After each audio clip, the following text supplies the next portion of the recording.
Hola, buenas noches a todos. Muchas gracias por venir esta noche aquí. Estoy muy contento de estar en Medellín. Es una ciudad simplemente maravillosa. Me he quedado impresionado. Tengo la enorme desgracia de estar solo 24 horas y habría estado 24 días, sin dudarlo un segundo. Doy las gracias también a las autoridades pertinentes y, bueno, un poquito de lo que os quería explicar hoy era alguna cosa de la Antártida, de ese continente que tenemos todos olvidados en la otra punta del planeta, a la que todo el mundo está acostumbrado a ver, pues como un sitio de pingüinos, mucho hielo, mucho frío, que hace pues unos vientos terribles y casi poco más. Ah, sí, espera, hay alguna foca por ahí también y alguna ballena que se mueve. Voy a intentar demostraros que es algo más que eso. Pero además, una de las cosas que a mí me gustaría esta noche intentar transmitiros es el sentido de la exploración y de la observación. Yo, pues mira, esto no tiene nada que ver con la Antártida, es mi pueblo en Laguna Seca, Cuenca, en el centro de España, y es una fotografía que hice cuando tenía 9 años. Cuando tenía 9 años, pues me encantaba ir a explorar, estos son mis primos, cogíamos huesos y nos poníamos a, como se llama allí, triscar por el campo, nos encantaba triscar por el campo, y pasábamos todo el día fuera, nos pasábamos todo el día, pues mirando cosas, observando las aves, pues caminando por el bosque. En otro lugar totalmente distinto, que es en la costa de Cataluña, que está pues en el norte, también tuve la suerte de pasar largos veranos nadando en esta bahía de esta población remota, que se llama Cadaqués. Pues yo me pasaba todo el día en el agua hasta que salía con los labios morados y salía tiritando. Mi madre evidentemente no estaba muy de acuerdo con eso. Me pasaba de un lado a otro, pues moviéndome y mirando, observando, mirando, observando. Simplemente me gustaba mirar, era una especie, en cierto sentido, era una especie de voyeur de la naturaleza. O sea, me gusta mucho simplemente observarla.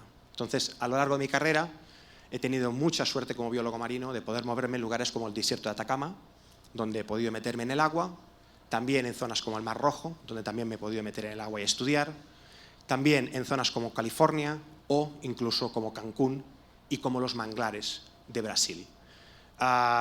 Y espero algún día poder venir también a vuestros mares, que son maravillosos. Me consta. Pues esto no es fortuito. Es decir, yo lo que creo, sinceramente, es que digamos que tenemos un problema. Tenemos un problema grave porque el naturalista, la persona que observa, que tiene paciencia, está muy desprestigiada dentro del círculo científico, incluso fuera de él. Es una persona que pues, no tiene mucho que hacer. Y bueno, esto es debido a que principalmente todos tenemos mucha prisa. Y un señor como este, que es un Charles Darwin joven, creo que no había tenido ninguna oportunidad en nuestra sociedad. Es decir, un hombre que es capaz de durante 20 años, tras un viaje de años en el Beagle, de recopilar información, de anotar cada día lo que pensaba, y de al cabo de 20 años publicar un libro como El origen de las especies, que es para mí, sin duda, uno de los libros claves de la propia filosofía y la historia humana, en todos sus aspectos, pues en el mundo de hoy no habría tenido ningún tipo de futuro, porque hoy nos fuerzan a correr, a correr, a correr. Los científicos hoy en día estamos abocados a correr, es decir, a hacer las cosas deprisa, a buscar dinero, a intentar pues, publicar cuanto antes, porque si no publica el otro, porque si no... Es decir, la ciencia ha entrado en la dinámica de la ley de mercado, sin duda alguna. Y eso hace que las cosas se conviertan cada vez en más imprecisas y se conviertan en un poco más, digamos que, pobres y tristes, en cierto sentido. De hecho, esto, meterse en el agua y sencillamente observar, es cada vez más raro.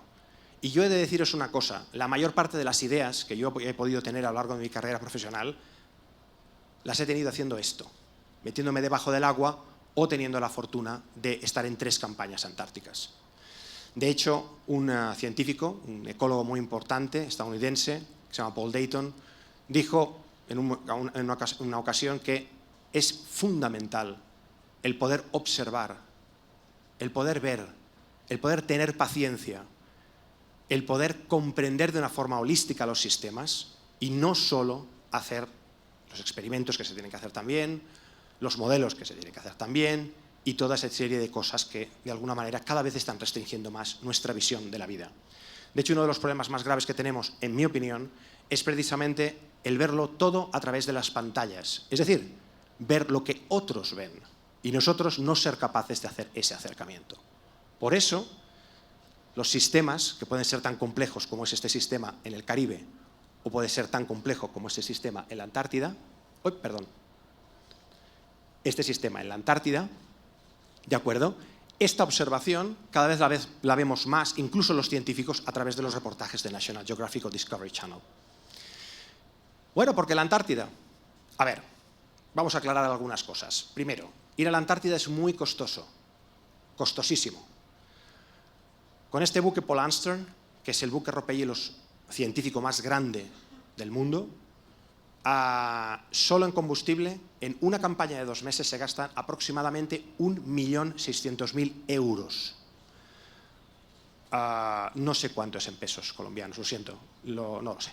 Y ahora al entrar digo, voy a hacer el cálculo y así lo digo, pero se me acaba la batería del móvil. ¿Vale? Por tanto, la pregunta está clara. Con todos los problemas que hay, con todo lo que nos está cayendo encima, con todas las desigualdades, ¿por qué demonios tenemos que ir a la Antártida? A ver, la primera cosa que os voy a decir es obviamente por curiosidad y por ese afán de observación. Pero si solo os dijese eso, es evidente que tendríais toda la razón del mundo en tiraros encima mío y decir, oye, está muy bien la observación, está muy bien la naturaleza, está muy bien lo que me estás contando, pero yo tengo que suministrar el dinero para que haya más justicia, para que haya más equidad y no para gastarlo en cuantos científicos se desplacen a la otra punta del mundo para ver qué pasa. Pues bien, voy a intentar justificaros por qué tenemos que ir realmente a la Antártida y por qué cada vez es más urgente entender qué pasa allí. La Antártida es el auténtico y verídico continente del fin del mundo. La Antártida se separó del resto de los continentes aproximadamente hace unos 70, 50 millones de años y una corriente, que es la corriente circumpolar antártica, lo aisló. Físicamente lo aisló. Este tipo de corriente marina que, como dice la palabra, circunda la Antártida, lo que hace es bajar las temperaturas de unos 12 grados, aproximadamente unos 2-3 grados, en muy pocas millas náuticas. Cuando tú lo miras en el ordenador que está registrando la temperatura, ves la caída. Y es una caída en picado. Esta es una barrera física que hace que la Antártida se convierta en un sistema semi-aislado. Bueno, si es semi-aislado, ¿para qué preocuparnos? Total, está allí, sigue allí y no nos tenemos que preocupar. No os engañéis, de la Antártida depende el clima entero del planeta. De lo que le pase a este continente dependerá de que nosotros vayamos hacia un lado o vayamos hacia otro. Tengamos más sequías o menos sequías, tengamos más lluvias o menos lluvias, tengamos más o menos nieve y, por supuesto, podéis estar convencidos de que ocurra o no ocurra otra glaciación, cosa que es perfectamente posible. Y bueno, los que mejor sabían que era un continente extraordinariamente hostil fueron los primeros que fueron a la Antártida. Los primeros, estamos hablando de finales de 1700, principios de 1800. Bueno, un momento. Los primeros europeos, como que los europeos siempre somos los primeros en todo, pero os advierto de que ya había habido gente de Polinesia y maorís que habían llegado a la Antártida, porque ellos en sus relatos orales ya hablan de estas inmensas catedrales de hielo blanco. Pero bueno, imaginaros ahora un poco toda esta gente que llegaba sin prácticamente nada. No tenían satélites, os aseguro que no tenían móviles, ni iPads, ni nada. La ropa que tenían no era Gore-Tex, Era una ropa muy justita y pasaban meses, algunos por desgracia, como Shackleton, tuvieron que pasar muchos meses aislados y sin poder ser recuperados. Finalmente Shackleton pues, consiguió sobrevivir, pero por ejemplo Scott no pudo hacerlo. Amundsen llegó, plantó la bandera y unos días después llegó Scott, o unas semanas después llegó Scott y se dio cuenta que había perdido. Y supo que no podría, que nunca volvería. Por tanto, es dura la Antártida. Es un continente realmente muy complicado. Es el continente de los 200 kilómetros, de vientos de 200 kilómetros por hora. Es el continente de los menos 89 grados centígrados. Es el continente en el que hay 3 o 4 meses al año donde hay prácticamente oscuridad total. Y en determinadas zonas el sol no llega durante esos meses. Luego en verano obviamente llega. Pues bueno, nosotros no fuimos como Shackleton, fuimos con este buque, un buque que es como un hotel y que si teníamos frío nos metíamos dentro. Por tanto, lo que hicimos no fue heroico para nada. No me quiero quitar mérito ni nada por el estilo, digo las cosas como son. Es decir, ir a la Antártida para nosotros era un reto, es un lugar prístino, es un lugar maravilloso, pero nosotros fuimos con no solo todas las comunidades, sino con una tecnología punta, con este buque oceanográfico, que de verdad llega a zonas donde otros no llegan. Es capaz de penetrar precisamente la banquisa antártica. La banquisa antártica es un lugar que crece y decrece cada año. Luego os lo explicaré un poquito mejor, pero es importante entender que la Antártida es el continente pulsátil. Es decir, la Antártida en verano tiene una cobertura de hielo bastante pequeña. Una cobertura de hielo que pueden ser, oscilando mucho entre los años, 6, 7, 8 millones de kilómetros cuadrados. Pero en pleno invierno y sobre todo a finales de invierno y principios de primavera, esa cubierta de hielo puede llegar a ser 17 y 18 millones de kilómetros cuadrados. Por eso es pulsátil. Y toda la vida en la Antártida depende de ese hielo. El hielo lo encontramos por todas partes. Está en diferentes, digamos que el hielo es mucho más complejo de lo que parece. Es decir, este hielo que veis aquí puede ser anual o plurianual y, por supuesto, tenéis el hielo de los glaciares, que es un hielo que ha permanecido imperturbable durante muchos miles de años. Pues ese hielo es el que luego da vida a los organismos que viven en esta zona del planeta. ¿Y los que conocemos cuáles son? Bueno, los pingüinos emperadores, por ejemplo, es uno de nuestros favoritos. Aquí están los pollos del pingüino emperador, que son realmente muy bonitos y es una especie muy adaptada a la Antártida. Quizás sea una de las especies que en superficie está mejor adaptada a la Antártida. Mientras todos los organismos siguen el hielo hacia arriba, él va hacia abajo. Es una cosa un poco curiosa. O sea, ellos buscan el frío y en cambio otros organismos lo que hacen es intentar huir del frío, como por ejemplo estos albatros. Y todos estos organismos, que son pocos en cuanto a especies, y claro, son pocos en cuanto a especies porque aguantar un frío tan tremendo, aguantar unas condiciones tan extremas de vida es muy complicado. Es algo que no es nada sencillo. Por tanto, pocas son las especies, en este caso, por ejemplo, de focas, como esta foca de Weddell, o como focas como las del Ross, focas como las cangrejeras, o focas como las leopardo, que también conocemos a través de los vídeos de Discovery Channel. Aquí hay una foca leopardo, que son tremendamente peligrosas para los pingüinos, para los seres humanos no tanto, porque a veces parece que todo sea peligroso. Esos organismos son peligrosos para los organismos que están en, ¿cómo se llama?, que están a su abasto y que son parte de su alimentación. Todos dependen de este hielo. Esta imagen me interesa que la veáis por lo que os explicaba antes. Observad, arriba a la izquierda tenéis enero, que es pleno verano. Y en enero tenéis esta cobertura de hielo que es prácticamente mínima. Febrero disminuye y en marzo, abril poco a poco aumenta hasta ser máxima en noviembre, que es primavera. En noviembre, entre el octubre y noviembre, dependiendo por supuesto del año, esto no es una cosa que sea fija, tenemos este continente pulsátil. Pues bien, sorpresa, debajo del hielo está lleno de vida, pero no os podéis imaginar hasta qué punto. La Antártida es uno de los lugares más productivos del planeta. Y lo que vosotros veis son esos organismos que están arriba del hielo, comiendo, alimentándose, reproduciéndose, moviéndose, gracias a todos estos organismos que viven debajo del hielo. Pero, otra sorpresa, a una profundidad de 200, 300, 500 metros, 150 metros de profundidad, tenemos un bosque animal que es una de las zonas más ricas del planeta. Su biodiversidad puede ser comparada perfectamente con vuestros arrecifes del Pacífico y del Caribe, en cuanto a número de especies y también en cuanto a especiación. Es uno de los lugares más increíbles del planeta. Encontréis esponjas que pueden tener cientos de años, gorgonias, muchísimos organismos que viven sobre estos grandes bosques animales, y los llamo bosques animales porque son bosques. Son lugares donde estos organismos forman estructuras tridimensionales vivas, como un bosque. Lo que pasa es que no fotosintetizan. Obviamente, estos organismos a 200, 300 metros de profundidad no pueden fotosintetizar, pero sí pueden alimentarse del maná del cielo, o mejor dicho, del maná del hielo, es decir, de aquello que cae, la producción primaria, que es muy abundante y que cae directamente desde la zona que está justo debajo del hielo cuando se deshace. De hecho, el hielo, al deshacerse, promueve que crezcan estas algas microscópicas, llamadas fitoplancton, y crean una explosión de vida de la cual todos se aprovechan. Se aprovechan los cangrejos, se aprovechan los pingüinos, se aprovechan las focas y también se aprovechan los animales que están pues, a mucha profundidad y que se llaman suspensívoros bentónicos, porque se alimentan del alimento que les cae precisamente desde la columna de agua y que está en suspensión. Pero bueno, la Antártida, como todo en este planeta, ha dejado de ser algo aislado. De hecho, nunca lo estuvo.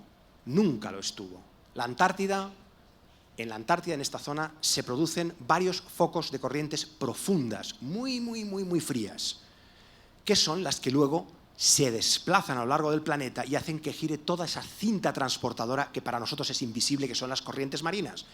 Y son las que nos dan el clima que tenéis aquí, o el clima que tenemos en Barcelona, o el clima que tienen en el norte de Escocia.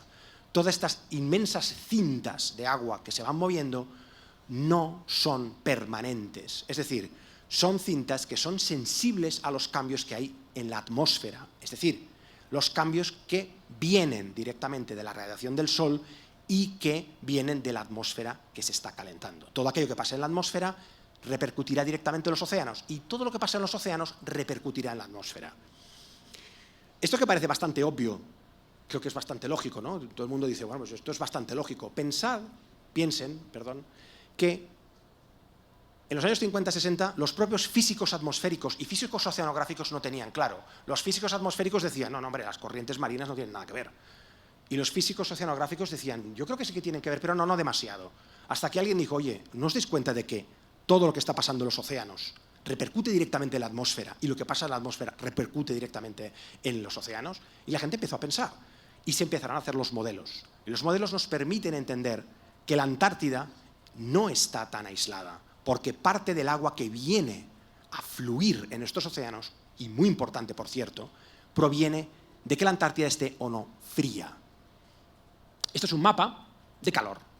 Esto es un aumento de temperatura durante los últimos 20 años aproximadamente. Las zonas en azul son las zonas que muchos de nosotros podríamos pensar la cosa va bien, porque es que ha disminuido la temperatura. Las zonas durante estos últimos 20-25 años. En cambio, las zonas que tenéis en rojo son zonas donde ha aumentado la temperatura. Sí que es cierto que ha aumentado la temperatura y que ha aumentado también el hielo en determinadas zonas. En otras está disminuyendo. El problema básico es comprender que, a ver cómo lo explico, hay un momento en el que las cosas se tensionan hasta que se rompen. Y cuando se rompen de golpe.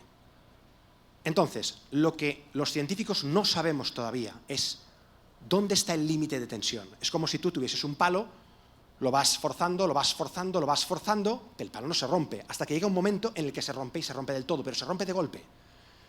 Este es el problema que tenemos aquí y en el Ártico. En el Ártico parece que las cosas van más deprisa, aquí parece que van más lenta. El problema es el siguiente: el 90% del agua dulce del planeta está aquí, en forma de glaciares que pueden llegar a tener 3,5 kilómetros de espesor. Si se funde, bueno, si se funde o se funde una parte, nunca se fundirá entera la Antártida, no ha pasado nunca y sinceramente espero que no pase nunca.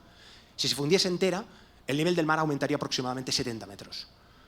No está mal, más o menos. No sería Waterworld, pero os aseguro que habrían muchos lugares que tendrían serios problemas. Aquí, por ejemplo, no tendríais muchos problemas. Lo que pasa es que os vendría la gente de la costa, evidentemente. Ese podría ser un problema. La inmensa mayoría de la humanidad está en la costa o a menos de 70 metros de altura, os lo aseguro. Países enteros como Bangladesh desaparecerían. Ya no os explico, zonas como Polinesia, bueno, todo eso desaparecería por completo. Pero también zonas como el Maine, zonas, por supuesto, como las zonas como costas de Oregón, San Francisco, y ya no digo... Barcelona, por ejemplo, también se salvaría bastante, porque es bastante alta Barcelona. Pero bueno, igualmente os aseguro que tendríamos que irnos todos a la montaña, a la ladera montaña, a criar allí casitas y chabolas para poder vivir. El nivel del mar está aumentando y lo que pasa en la Antártida pues nos afectará a todos. ¿Cuándo? ¿Cómo? ¿Por qué? Ni idea. Y no me lo preguntéis porque no tengo la respuesta. Los glaciólogos que estudian esto tampoco la tienen. Pero es interesante ver un poco, o intentar profundizar un poco, en qué pasa físicamente en algunos lugares de la Antártida. Esto es la zona de Larsen. Lo que veis aquí es una animación de cómo se ha consumido el hielo.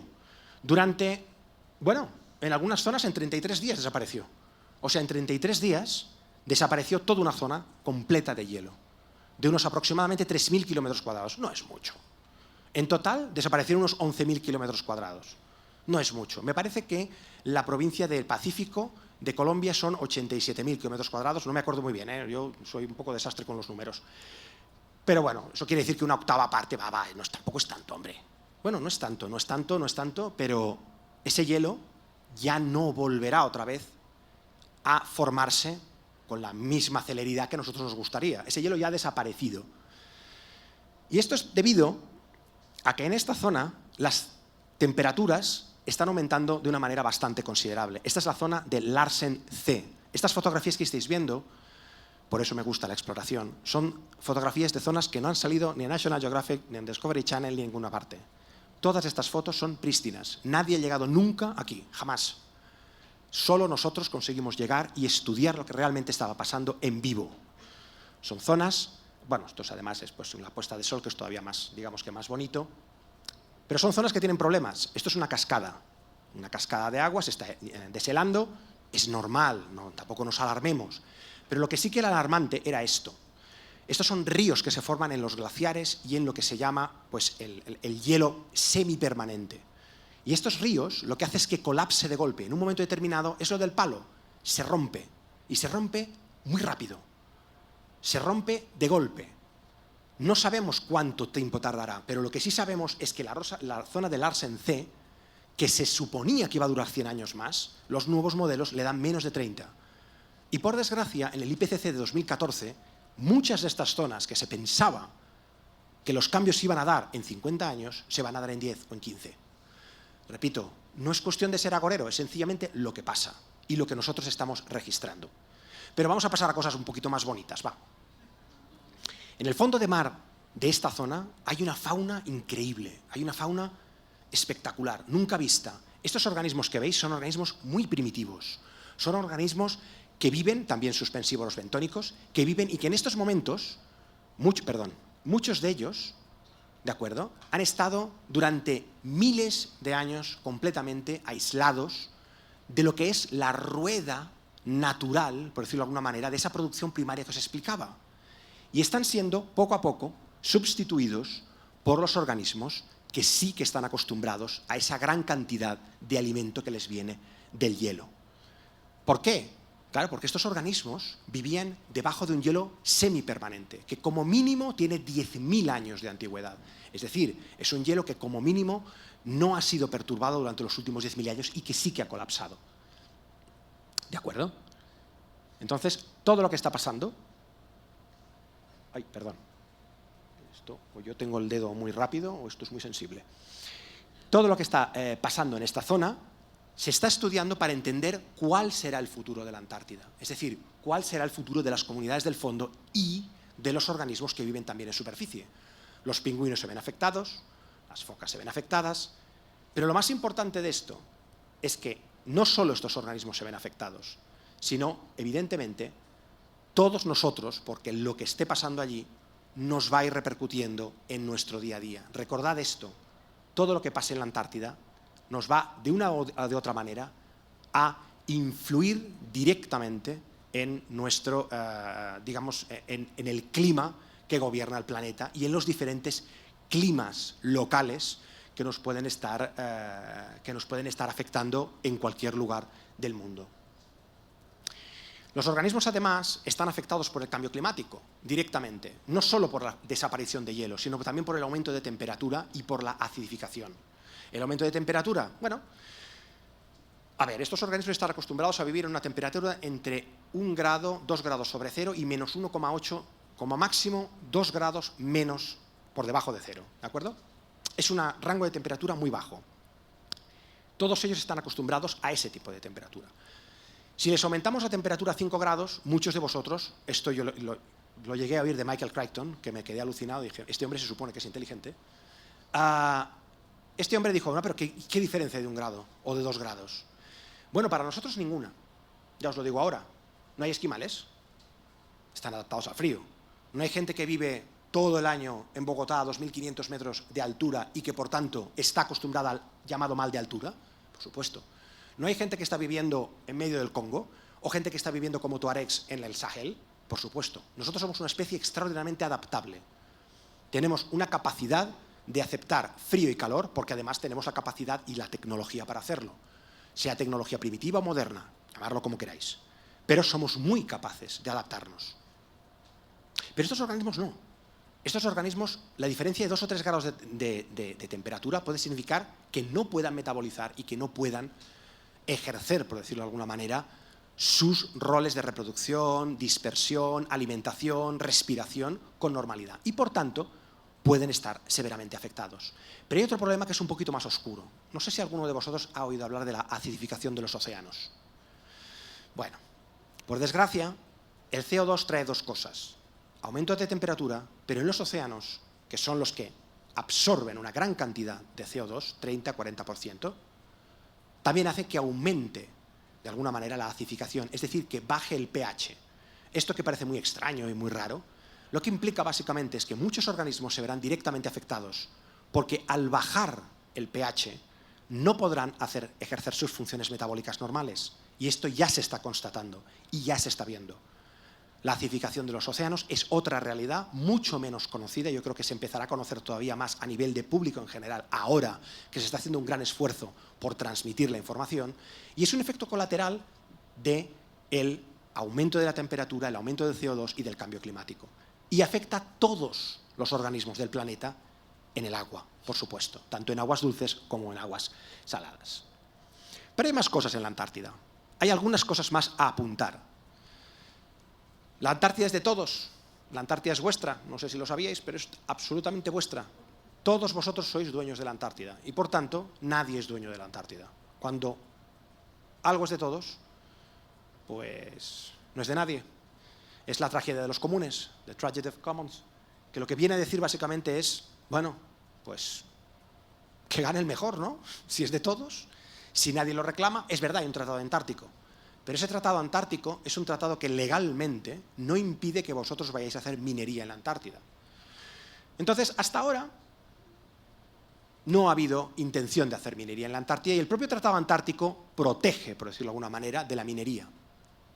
Sin embargo, la tecnología, porque os aseguro que no hay, no sé cómo explicarlo esto, pero si alguien pensaba que era porque era bonita la Antártida, no. La Antártida no se está explotando desde el punto de vista minero porque no tenemos la tecnología para explotarla. Hay 3 problemas en la Antártida con la minería. El primero, el frío, pero eso está superado, porque ya hay explotaciones en Siberia y en Canadá que funcionan como un reloj, os lo aseguro. Arenas bituminosas, diamantes y un largo etcétera. El frío ya no es un problema. El segundo problema sí que es más grave. La Antártida está cubierta de hielo, pero el hielo no es nada simple. Son cubiertas de hielo igual de 1 o 2 kilómetros. Y están en perpetuo movimiento. Y no es un movimiento de 1 milímetro al año, es un movimiento que puede llegar a ser de varios centímetros al año. Incluso en algunos lugares de varios metros al año. Claro, hacer un agujero hasta llegar a la roca y que se empiece a mover,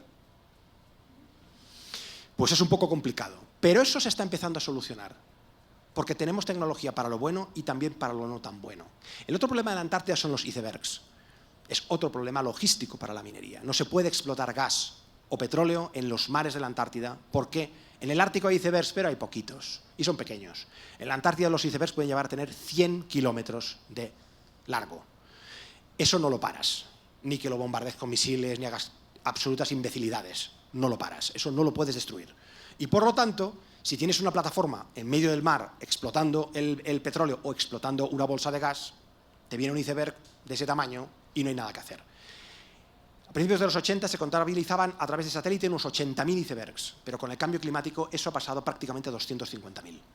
Por lo tanto, por el momento no se explota.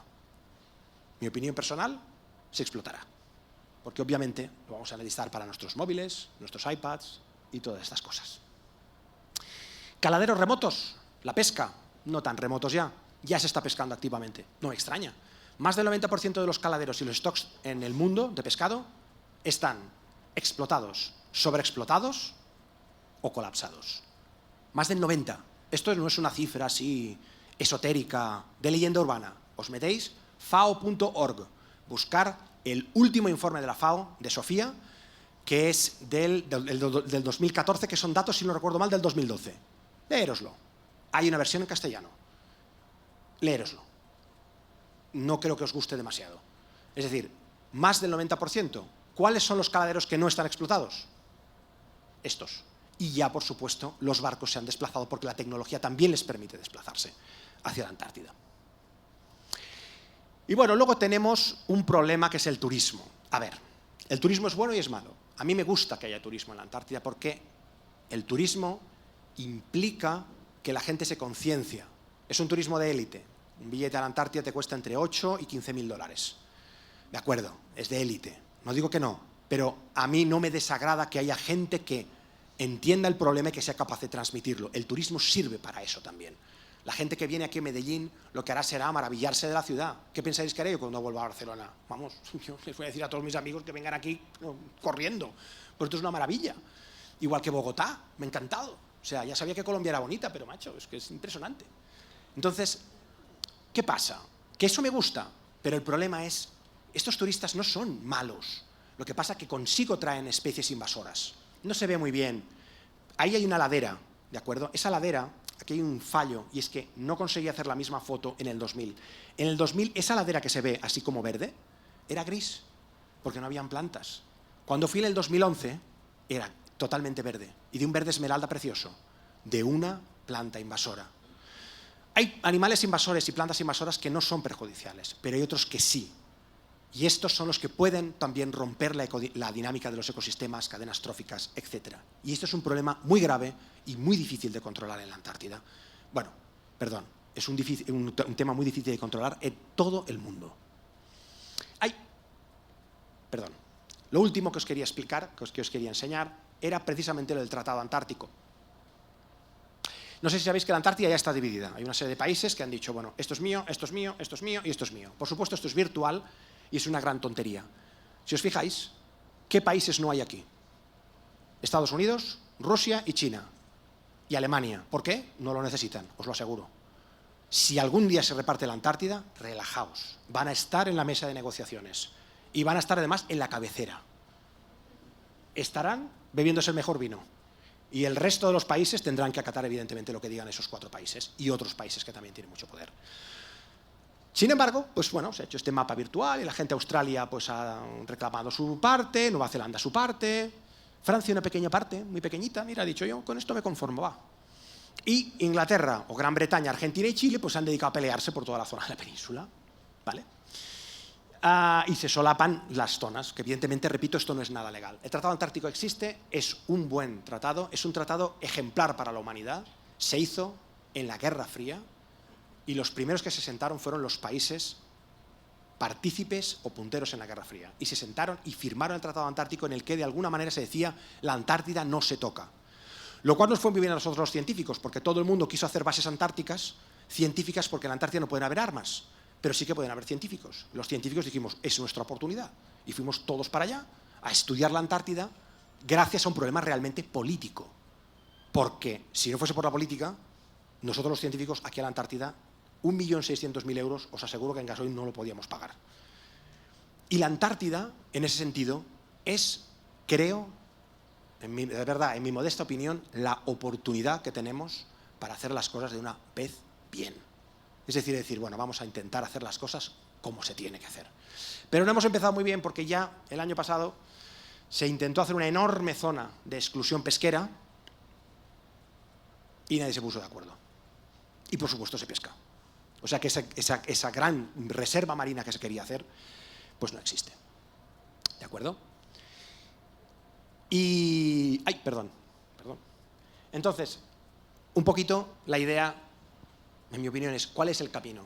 ¿Cuál es la manera de transmitir que la Antártida es importante?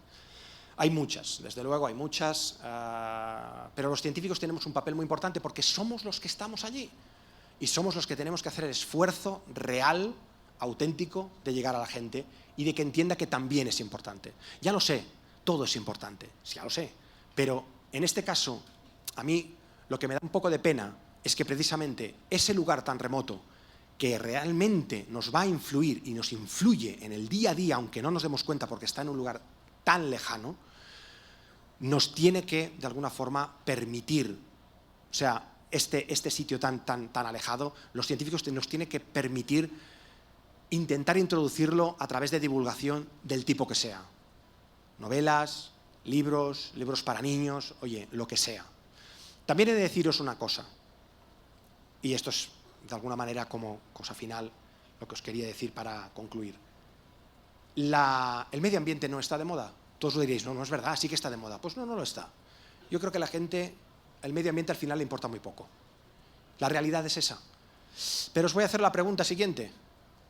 ¿Con qué dos cosas os aseguro que no podéis vivir? Dos. Aire, agua y comida. Serían tres, pero bueno, el aire, yo creo que el aire sí que no nos faltará. Espero que realmente no nos falte, a pesar de que también vamos por buen camino. Pero bueno, comida y agua. ¿Y de qué creéis que depende la comida y el agua? ¿De qué? ¿De los iPads? ¿De los ordenadores? ¿De los diamantes? Eso no se come, ¿eh? No se come, ni se bebe. Y si te pasas más de 24 horas sin beber, pues tienes un problema. Es decir, si no cuidamos el medio ambiente, pues va a ser un poco difícil. ¿De acuerdo? Bueno. Ay, perdón. Bueno, y esto es un poco todo lo que os quería explicar en esta charla. Espero no haberos aburrido demasiado. Gracias.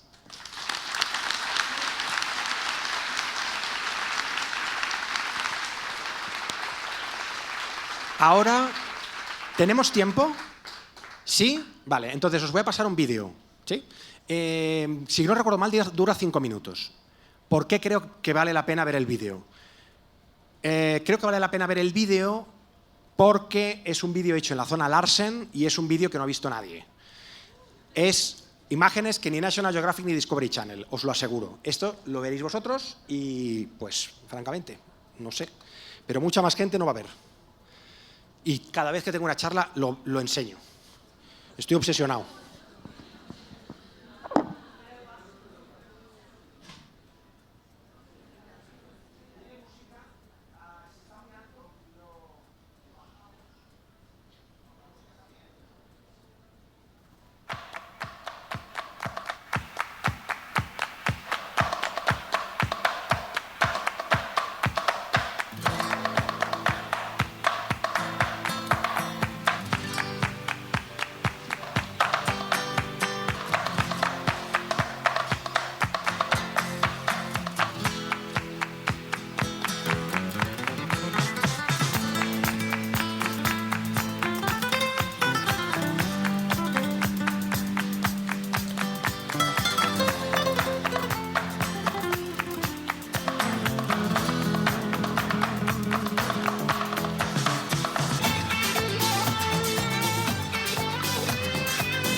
I want you to know that I never meant to take it out on you.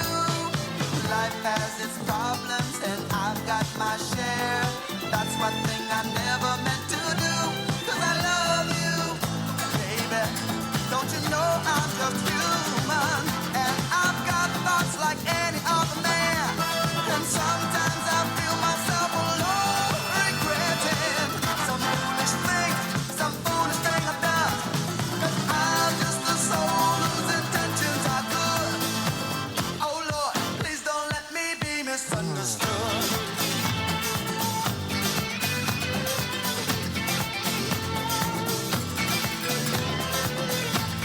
Oh Lord, don't you let me be misunderstood.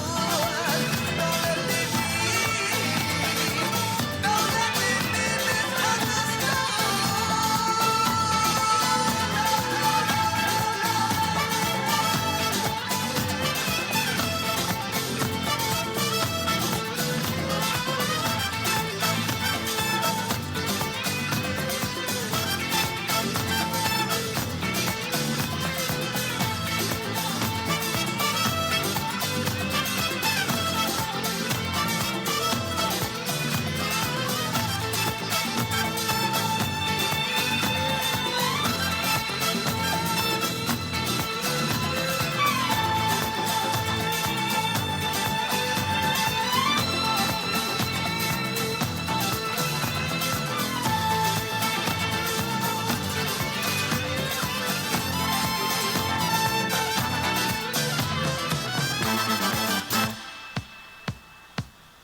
noches.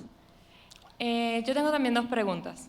La primera tiene que ver con respecto al impacto ambiental que pueda tener las investigaciones científicas dentro de la Antártica y si usted considera que el veganismo es una solución o por lo menos un gran paso si todo el planeta fuese vegano o podría disminuirse en gran cantidad los gases de efecto invernadero y con ello apoyar también la Antártica. Gracias. Muy bien. Te voy a contestar a las dos. La primera, vamos a ver, los científicos por supuesto tienen impacto y de hecho la base estadounidense, también las otras bases, pero la base estadounidense de McMurdo puede llegar a tener 1.500, 1.700 habitantes en pleno verano. Y hasta hace relativamente poco no había prácticamente un plan de residuos realmente serio. De hecho, los propios norteamericanos, estadounidenses, lo que hicieron fue coger y hacer un seguimiento de lo que estaba pasando en la bahía de McMurdo y se dieron cuenta de que la estaban ensuciando, la estaban polucionando, estaban transformando la fauna y la flora que había en esa zona.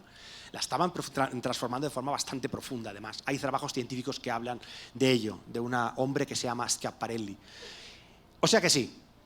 Entonces, bueno, desde hace ya una década que la gente se ha empezado a tomar más en serio. Los alemanes, por ejemplo, siento decirlo, pero siempre son los más serios.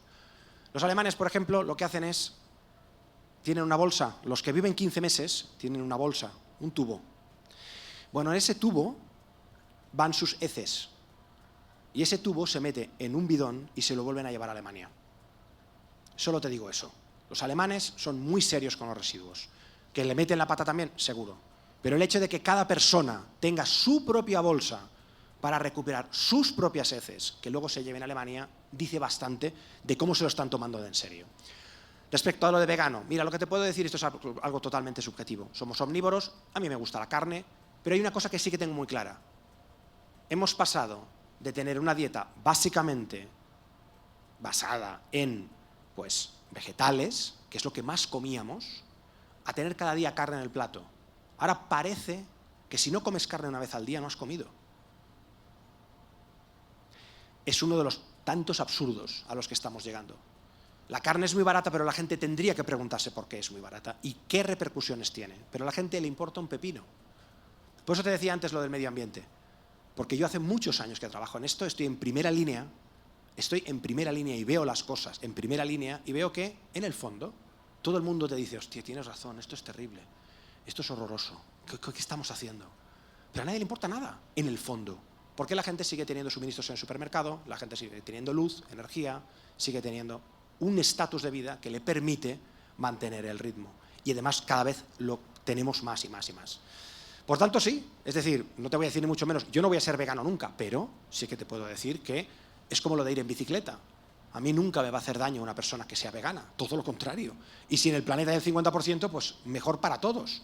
Evidentemente, te volveré a decir que somos omnívoros, somos animales omnívoros y por tanto, pues a mí me gusta comer carne de vez en cuando.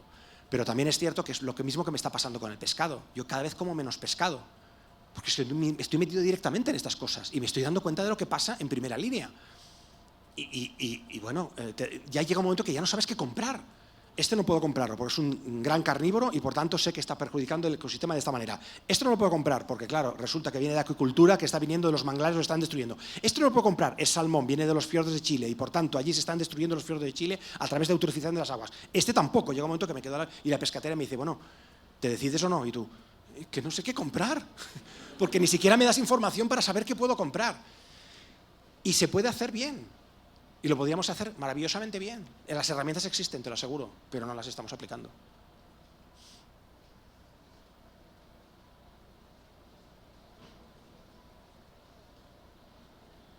Buenas noches. En relación al hecho de que usted está in situ, usted está allí en el lugar, está viendo la realidad, la está palpando. Cada vez que sale un informe del IPCC que se habla acerca del cambio climático, que se habla acerca de sus consecuencias, inmediatamente salen estos famosos señores que niegan el cambio climático, que tienen muchos intereses económicos en el tema y por medio de los medios de comunicación se crea como una cortina de humo y simplemente ese informe del IPCC y toda esa información valiosa que se le da a la sociedad humana en general, eso se pierde. O sea, ¿qué le puede decir usted, que es una persona que está allí, que usted lo ha visto y tiene una prueba contundente de que realmente el cambio climático existe? ¿Qué le puede decir a esos negacionistas y qué él nos puede decir a nosotros en relación a eso para que nosotros estemos seguros que realmente existe y que debemos creer en las pruebas científicas y no en lo que dicen los medios de comunicación de acuerdo a intereses particulares? Gracias. Pues bueno, yo te diré, el cambio climático es un hecho y los negacionistas lo que dicen ahora es que realmente hay cambio climático, ya no hay muy poca gente que realmente lo niegue, muy poca gente, pero ahora lo que dicen es de que es natural, de que nosotros no tenemos nada que ver, de que todo esto del petróleo es una tontería. Eso es lo que dicen, ¿de acuerdo? Sigamos así. Yo tengo un problema con eso. ¿Sabes cuál es el problema? El problema que tengo, yo lo veo y cada vez miro los modelos, hablamos entre los colegas y cada vez nos ponemos más pálidos, vemos. Yo pienso muy seriamente, tengo 3 hijos, pienso muy seriamente en lo que les vamos a dejar y ya no te digo a los nietos. Encontraré totalmente lógico que nuestros hijos y nuestros nietos saquen nuestros cadáveres y los quemen en las plazas mayores. O sea, lo encontraré totalmente lógico, lo digo en serio, porque estamos dejando un planeta muy transformado, que no se está muriendo. Entonces, la gente se equivoca si piensa que la naturaleza se muere. Y todas esas son tonterías. A la naturaleza no le pasa nada. A ver si lo entendemos. A la naturaleza no le pasa nada. La naturaleza para nosotros para la naturaleza no somos nada. Somos otra especie más que en estos momentos tiene la capacidad de gestionar el planeta. Y depende de cómo lo hagamos, pues iremos hacia un lado o hacia otro. ¿Moriremos en el cataclismo? No lo creo. Pero sí que cada vez tendremos una vida peor. Más gris, más problemática, habrán cada vez más diferencias sociales y será cada vez más complicado vivir.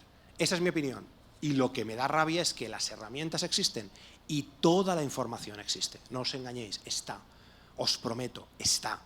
No hace falta, o sea, con un colega una vez hablábamos y decíamos, bueno, pero tenemos que estudiar más. Y soy el primero que digo, sí, hay que estudiar más. Pero en el fondo decía, bueno, hay que estudiar más, pero si las evidencias están todas ahí. No es que no haya que hacer nada más, todo lo contrario. Hay que entender mejor el modelo, pero cada vez que afinamos más, cada vez estamos más horrorizados. Entonces, ¿a qué esperamos? ¿Qué estamos esperando? Bueno, pues estamos esperando a que no nos llegue la comida al supermercado, a que tengamos periodos de carestía energética de 2 y 3 meses y no tengamos energía porque haya un colapso del petróleo. Estamos esperando a que haya unas crisis financieras tan grandes que no seamos capaces de alguna manera recuperarnos. ¿A eso estamos esperando? Bueno, pues esperemos. Oye, la humanidad tiene un montón de estos colapsos a lo largo de la historia. Por lo tanto, bueno, hay tiempo para una pregunta más.